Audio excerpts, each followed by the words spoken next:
Hey, this is Drew from Divetech. Today on this video we're going to run through some tips and tricks to rigging your bailout rebreather bottle. Okay, so for me, a large part of correct stage rigging or correct bailout rigging is to achieve perfect trim, horizontal trim, so that your bailout ends up completely parallel to your body when you're in correct trim in the water.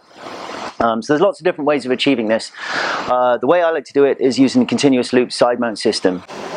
Okay, so here's one example of a rigged bailout cylinder.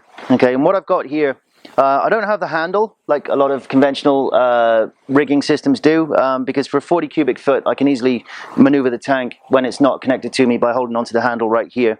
What I've got is a band that goes around the bottom here. Positioning of the band, what I would like to do is stand the tank on a surface so that I can have the top of the tank underneath my armpit, which is ideally where I want the bailout tank to sit when I'm in the water. And then what I would do is run the band right here parallel to my hip bone. Okay, and that's going to be different for everybody. And then I have the clip, just an ordinary bolt snap right here, and then that's positioned at a 45-degree angle from the head of the valve right here.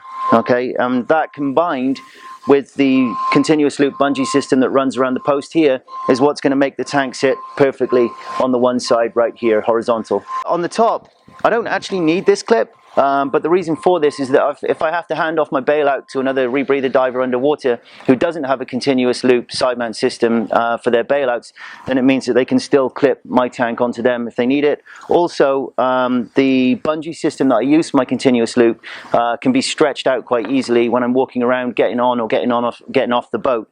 So if I have a clip with some paracord right here, then it means that I can take a lot of the strain off the bungee system.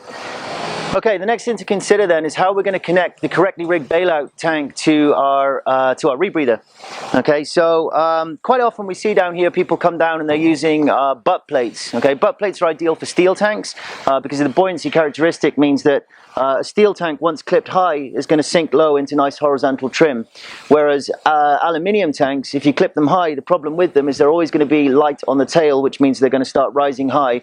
And if you breathe down some of that tank, then it means that you're going to end up the dive with a kind of 45-degree angle on your tank, which is obviously exactly what we're trying to avoid right now. So when you're using aluminium tanks, which is going to be most of the times that you're diving in the warm waters, in the tropics, what we do on the bottom is clip off on the D-ring on your belt buckle right here. Okay, and to start off, I normally have mine set so the D-ring is kind of in this position here. For the top half, what I do is I use a continuous loop bungee system, as I mentioned earlier. Okay, and that looks kind of like this right here. So mine's just rigged into this system. You'll find that most rebreathers on their back plates will have some kind of holes here that you can run through a simple bungee, and that's all I've done. I've measured it out, tied some knots in here so that the bungees don't pull through these holes, and that's good to go. So I've run that underneath the wing, and then what I do here is just on the very on the D-ring area here, I've just run another little piece of bungee through, and that's holding the bigger continuous loop bungee in place, which means that when I put the unit on, I can just reach under my armpit and find the bungee that I'm looking for. Okay, and that's how I attach the tank. So I would just put that on, clip off my tank on the bottom, and then run the bungee around the top, and then that's going to hold the tank nice and snugly in place in perfect horizontal trim.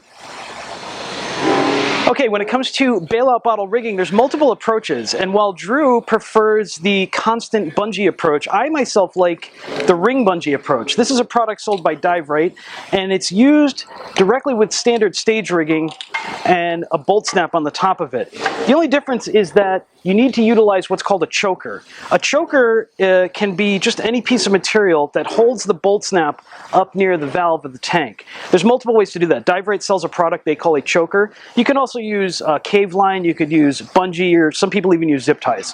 What happens is that the bungee ring is held back right about here, and that allows me to clip my bolt snap, and the bungee and the ring with the choker pulls the tank up so that the top of the tank is sitting right here into my armpit.